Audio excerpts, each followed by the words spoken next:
কপাল নিয়ে জন্মাইছি, বাপের বাড়িতে শ্বশুর বাড়িতে একটু ভালোবাসা পাওয়ার লিগে কোনো দেখতে পাই না। সারাদিন ভাবে কামে করো, আমার আর ভালো লাগে না, আমি বাপের বাড়ি যাবো গা।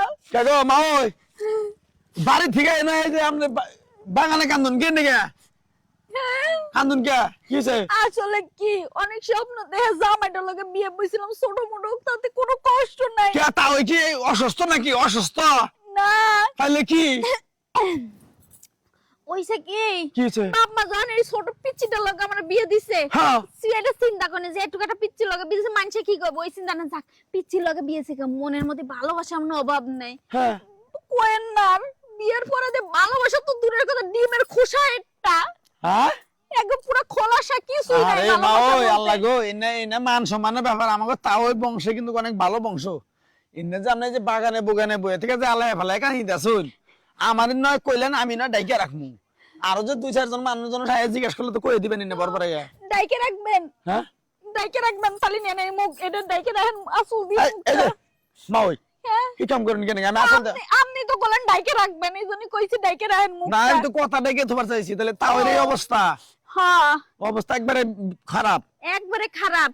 ভাবছিলাম ছোট মোটো তাতে কিছে ভালোবাসা মনে হয় একবারে বড় বড় থাকবো, এখন দে ভালোবাসা একবারে ফরফরা। আহারে দেহ আছে তাও ওই বেটা কোনে বাইতে না বাজার ঘাজার গেছে গেছে কোনে ঠেলা খাইতে আমি জানি না। আহারে মা ওই জান গে বেলা নাই গে বাইতে জান গে আস্তে আস্তে কামে লাগবো। না ভাই আমার ওর বাড়ির মোহ লাগতেছে না। কি ব্যাপার, কি কথা কইতেছ? তাও আসসালামু আলাইকুম। ওয়ালাইকুম আসসালাম, ভালো আছেন? আসি তাও ভালো আছেন না? হ্যাঁ আল্লাহ রাখছে ভালো।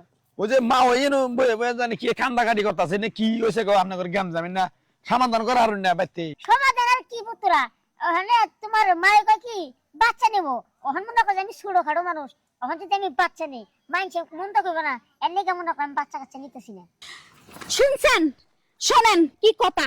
হ্যাঁ বিয়ে করছে কিন্তু পোলাপানের বাপ হইব না, পোলাপানের বাপ হইলে নাকি ছোট মোটো মানুষ বাপ করে ডাক দিলে শরমে বলে আটতে পারবো না রাস্তায়, এটা কোনো কথা? হ্যাঁ মা ওই আপনারা তো মুখে বেড়া করা নাই গো, তাও ওই নয় গরিব মানুষ হিসেবে কই হালাইছে, তাই বিলে নগে নগে আপনিও কই হালাইতেছেন।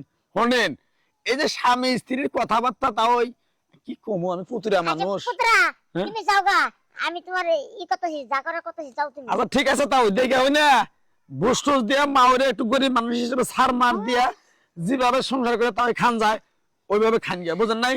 ভালো করে বুদ্ধি দিয়ে যান যেন পোলাপান হয়। গেলাম তো।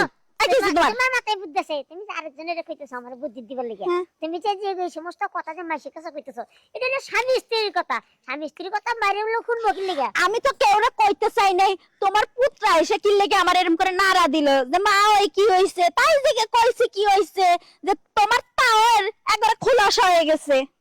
কইবই তো, তুই যে বাগানে ভেটকা না কান্তি তালিকার কইতে পারতো।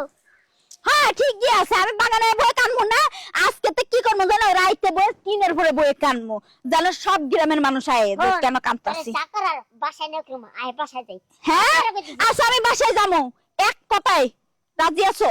হ্যাঁ রাজি আসি না আসি না পরে না পরে দিন না আমার কথা শুনে রাজি যদি দাও তাহলে আমি যাবো, না হলে আমি সুজা বাপের বাড়ি যাবো। তো তুই কি একটা জ্বালাবি চাইছে, আমি রাজি আছি, আয় আগে তুই বাইক না আমি তোমার বিশ্বাস করি না, কারণ তুমি আলাদা খোলাসা মুরগির ডিম, এক কথা আমার শুনতে হবে, সেটা হলো প্রথমত আমার বাচ্চা লাগবো, দ্বিতীয়ত আমার মা কয়ে রাখবে, তৃতীয়ত তোমার বাপ কয়ে রাখবো। রাজি আছো? আচ্ছা ঠিক আছে, তোর যেহেতু এত মনে করে বাচ্চা কাচ্চা দরকার, হ্যাঁ। সমস্যা নাই, তোর মনে তো প্রতি সপ্তাহে লাগলে 2টা করে দিবি। আচ্ছা ঠিক আছে তাহলে করে আসো, চলো এবারে।